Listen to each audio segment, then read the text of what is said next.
Ousmane Sonko a fait dormir près de 15 personnes en prison et ne les a libérées que le lendemain. Donc, le premier élément de la rupture entre Sonko et le peuple sénégalais, c'est que Sonko commence à se comporter envers le peuple sénégalais exactement comme Macky Sall s'est comporté envers lui et le peuple sénégalais. Écrivez ça. Ça, c'est argument numéro 1. La brimade.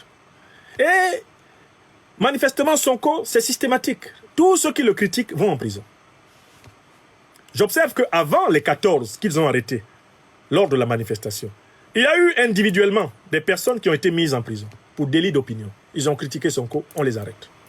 Il y a une deuxième raison.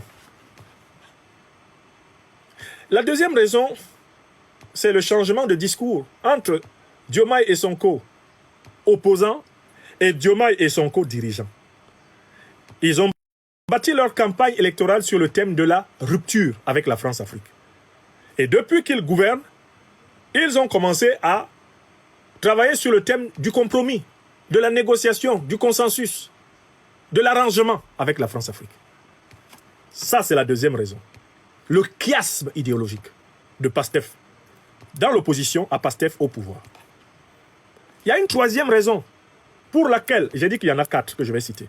Il y a une troisième raison pour laquelle Sonko et Diomaye sont en train de tomber en brousse. C'est que leur discours politique devient illisible. Et c'est ce qu'a souligné en particulier l'acteur de la société civile sénégalaise qui s'appelle Alioune Tine. Alioune Tine a dit quelque chose qu'il est important de noter et qui a été repris par quelqu'un qui, bien sûr, à la base, est une partisane de Macky Sall qui n'aime pas du tout Sonko et Diomaye, ça c'est connu.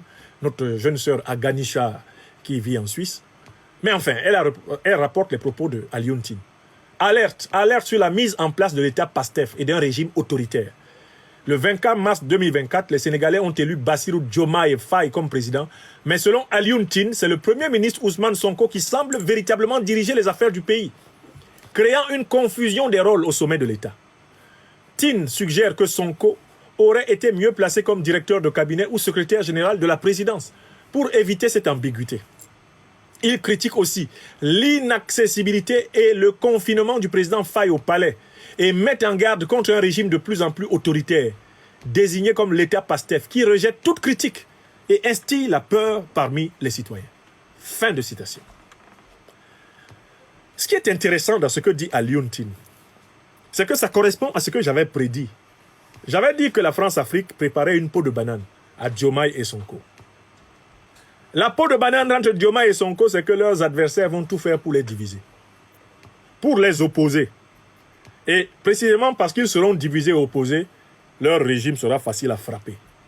Le troisième larron du système politique sénégalais actuel, qui est une tricéphalie, c'est le général Biram Diop. Il attend que les divisions et les fissures s'aggravent entre Sonko et Diomaye pour surgir et dire qu'il va mettre fin à la pagaille. Je recommence. Le plan de la France-Afrique pour récupérer le Sénégal, c'est que ils vont exacerber les oppositions entre Diomaye et Sonko. Ils vont exciter les rivalités et les jalousies entre les partisans de Diomaye et de Sonko. Ils vont essayer de faire passer Diomaye pour une mauviette soumise à Sonko. Ce qui va énerver Diomaye. Et Diomaye va sortir le marteau pour cogner Sonko. Et comme Sonko est un émotif en chef, quelqu'un qui est prêt à aller à la grève de la faim pour mourir quand on ne fait pas ce qu'il veut, Sonko va répondre avec beaucoup d'émotion. Et ça va être la cacophonie à la tête de l'exécutif sénégalais, ce qui permettra à Biram Diop de sortir derrière en disant « Je suis venu mettre fin au désordre à la tête de l'État du Sénégal. Nous décrétons que les institutions sont suspendues. À partir de maintenant, une transition est mise en place pour une restauration de la démocratie sénégalaise. » Je suis en train de vous dessiner ce qui va se passer. Et j'avais prévenu Sonko et Diomaye qu'en se coupant du courant panafricaniste national sénégalais et en se coupant du courant panafricaniste continental, ils étaient faciles à accueillir par la réaction oligarchique néocolonialiste france-africaine sénégalaise. Je l'avais dit. Ça vient.